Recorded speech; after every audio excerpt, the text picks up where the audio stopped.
My World of Travel with Michael Byrne, taking you on a virtual journey each week. Welcome to My World of Travel. Join Michael each week on his up-and-coming podcast as we explore remarkable destinations that each tell a unique story. Once again to My World of Travel. Well, I hope that you've had a wonderful Christmas and that you are now rested and ready for the brand new year 2026. A lot's gonna happen. Now, we have had lots of inquiries about various things on holiday, and of course over the last few weeks I have been working myself with guests in various hotels. But I just want to tell you we have a lot of emails. Now the email address is down below, as you can see. It's myworldoftravel@outlook.ie.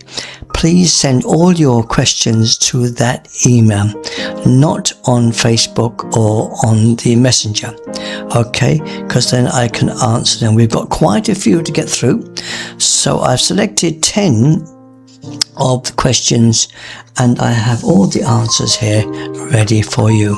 So are we ready to go? Have you rested enough for Christmas?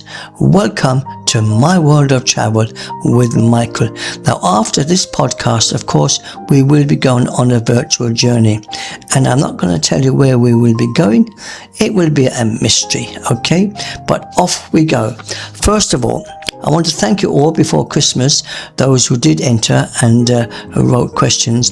Lots of them were repeats, so I had to sort them out over the last week. But here we are. This is podcast number 5, okay? Now, our first question is from Linda, and she's down there in Cork. I've lived there myself quite a while. Will I have to get a vaccination? Well, now we have the answers here. We have everything here ready to go, okay?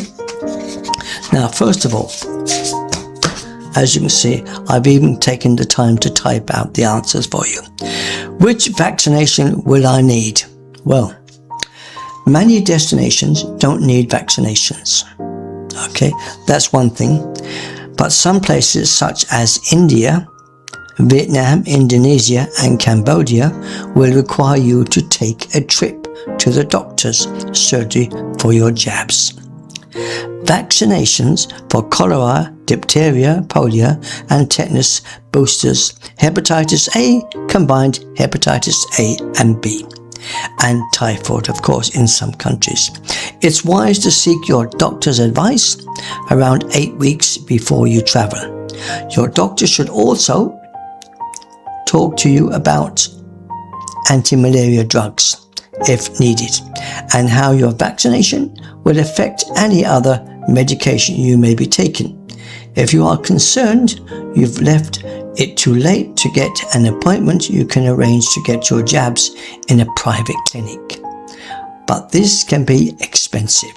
Now, so my advice to you is to go to the doctor at least 8 weeks before you are due to travel, and just ask him, tell him what country you're going to, and ask him which vaccination you will need. That's the question there. I hope that will answer your question there, Linda from Cork. Okay, and vaccination is quite simple. Most countries you don't need vaccinations for, only the far off countries like India and places like that, and we have named them out. Okay, our second question is from John, and he's from Sligo. Welcome, John, to My World of Travel. What size should our cabin bags be?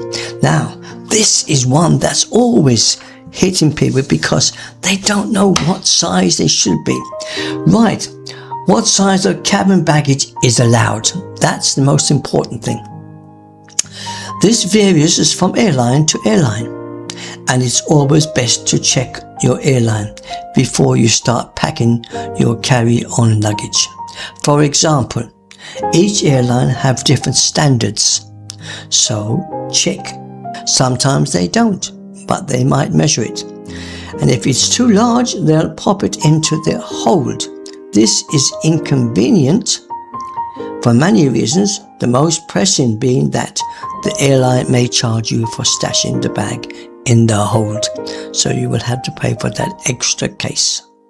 This also means that you could be left without your phone or iPad or any books that you may want to read during the flight because you packed them into a case that is too big and is not classed as hand luggage. However, there are a few sneaky tips and tricks you can use. You're normally allowed to carry one bag of duty-free shopping. So if you're desperate and the bag's unsealed, you can pop some items in there if you're running low on space. So there's a few tips about what size of the cabin. Now, I hope that answers your question. Okay, from John from Sligo. Now, Timothy from Brighton in England, passport, is there a limit? Now, most countries stipulate that your passport is valid for at least 6 months after the date that your trip ends. If your passport expires sooner, you should renew it as soon as possible. You can renew your passport at any time, but it can take up to 3 weeks, and your request can be delayed if you haven't provided the correct information. It will cost you if you use the post office passport check and send scheme. It doesn't matter if you have some extra time left on your existing passport. When you renew, the time left is added onto your new one, up to the maximum of 9 months. So, Timothy from Brighton, that's your questions answered about passport. Is there a limit? My advice to you is to always check your passport expiring date and get it renewed.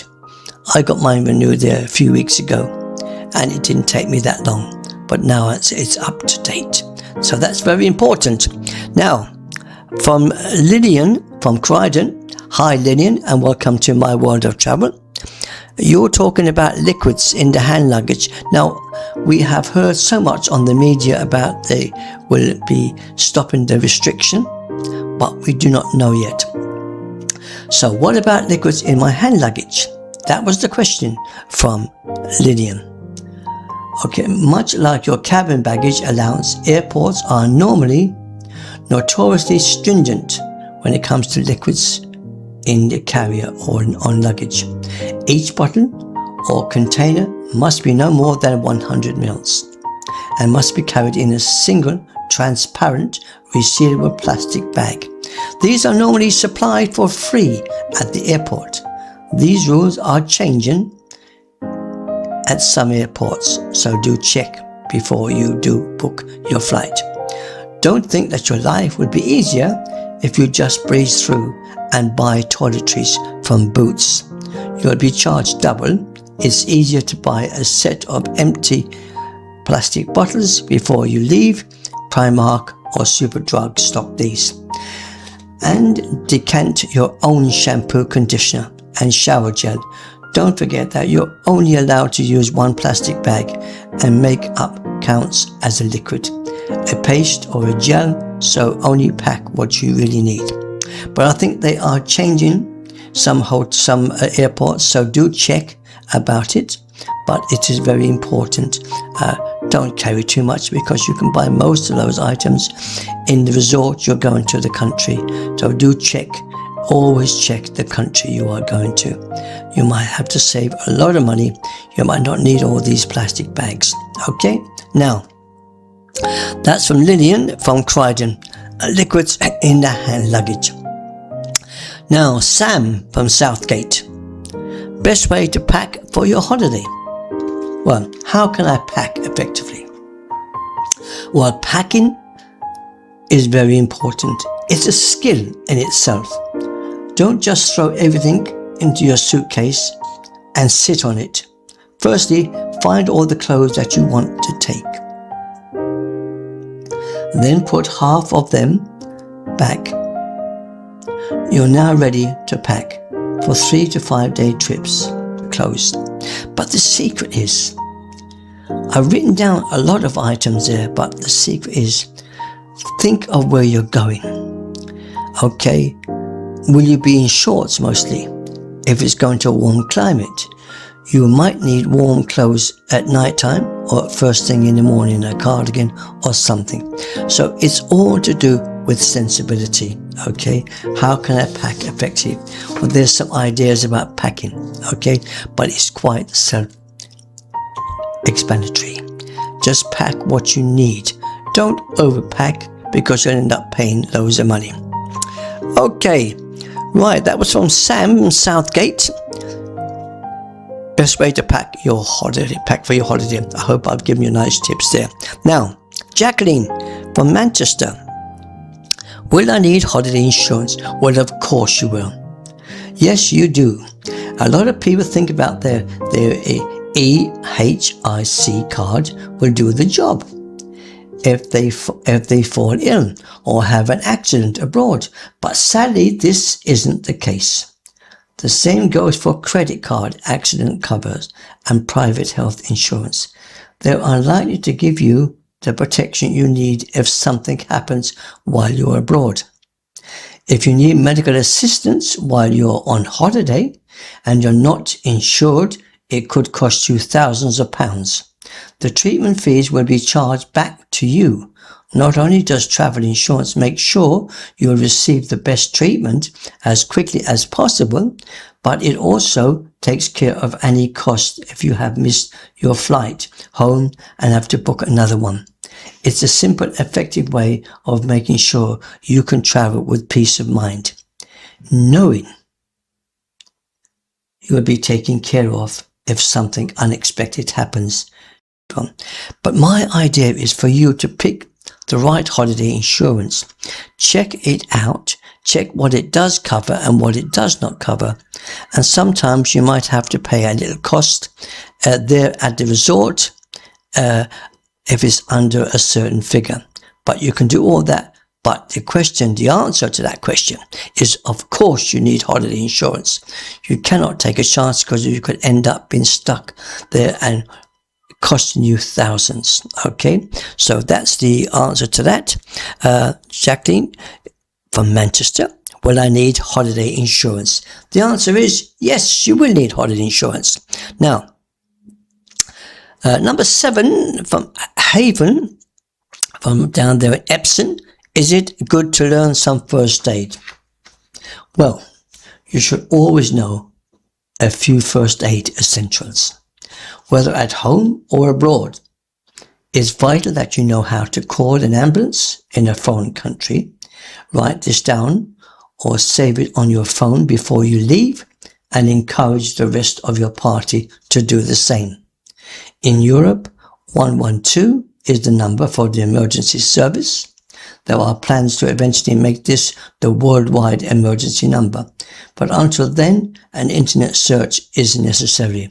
Like all things when you're going on holiday, research is very important. So you don't have to have some first aid knowledge, but it does help you, because if you're with a party and something happens, it's nice to be able to help that person until the ambulance comes, okay, or the paramedic comes. So the answer to that question is, it is a good idea to learn some first aid. We should all learn some first aid. Now, Fred, number 8. Fred from Surrey. Do I have to inform my bank? Now, does my bank need to be notified if I'm going away? Well, the answer is of course it does. If your bank recognizes that your card is being used in an unfamiliar place and your spending patterns have changed, shopping, eating out, etc., it may stop or delay granting authorization for payments. The transaction may not be totally stopped, but it can mean you have to phone the bank to confirm who and where you are, which can be unnecessary hassle. Not all banks need to be told you're going away, but money-saving experts recommend that banks do. To me, banks will always have to be notified where you are going, because remember, if they see an unusual spending pattern, they would immediately block that card, thinking that is a fraud. And that's happened a lot in many countries. Okay, so I hope that answers your question, Fred, from Surrey. Do I have to inform my bank? The answer is yes, you do. At least 3 to 4 weeks before you go. And do tell him the country you are going. Now, number 9 from Pauline from Birmingham. Will my home be safe? What can I do? Now, can I make sure my home is safe? Of course you can. You could ask a family member or close friend to move in and watch your property. But if that's not possible, there are some precautions you can take. Keep your up-and-coming holiday off your social media accounts and encourage your family to do the same. You'll never know who's reading your post. Make sure your mail isn't stacking up. You can arrange to have it delivered to your local post office and cancel milk and paper deliveries. You should always check the entire property from top to bottom and ensure that all windows and exterior doors are locked before you leave, and switch on your alarm. Now, the most important thing, I think, people always advertise their status and like to brag about going on holiday. Please do not do that, because everybody is reading, and if they know you're away for a week, then you are having a problem, okay? So please just remember that. Now, so that's answer to Fred. So do I have to, Pauline, shall I say from Birmingham, will my home be safe? What can I do? Our final question from Eileen from Liverpool, airport parking. Now, airport parking is one that always gets people into trouble, okay? Because they don't know where to go in the airport. So it's always worth to look into pre-booking your airport parking. Not only will you save money in the long run, but you're also guaranteed a space. There are normally 3 main types of airport parking for you. Transfers and from the airport are arranged via bus or coach. This is much cheaper, but can it take longer? So make sure you leave plenty of time for the transfer on your outbound journey. Hotel parking, hotel stays before a big flight are a great idea. Arrive that night before parking your car, spend a leisurely evening in a hotel, and get quick transfers to the airport the next day. No more super early starts on worrying about traffic jams. Now, parking your car is very important, okay? Always remember where you parked your car for a start. And if you can take a photograph, it will help you on the way back, because sometimes you might be the only car that's parked there. And when you arrive back from your holiday after a week or 2 weeks, you will find maybe 100 cars, and then you've got to go and search for them. So parking your cars is very important. So Aline from Liverpool, I hope that answers your questions. Now there's our 10 questions for this week. I want to thank you all for taking the time. My World of Travel at outlook.ie is the email that you have to send in your questions to me. Now, as I promised you, I will be back next week with another podcast. And now it's time to go to our virtual journey. Where we will go this week, you will find out.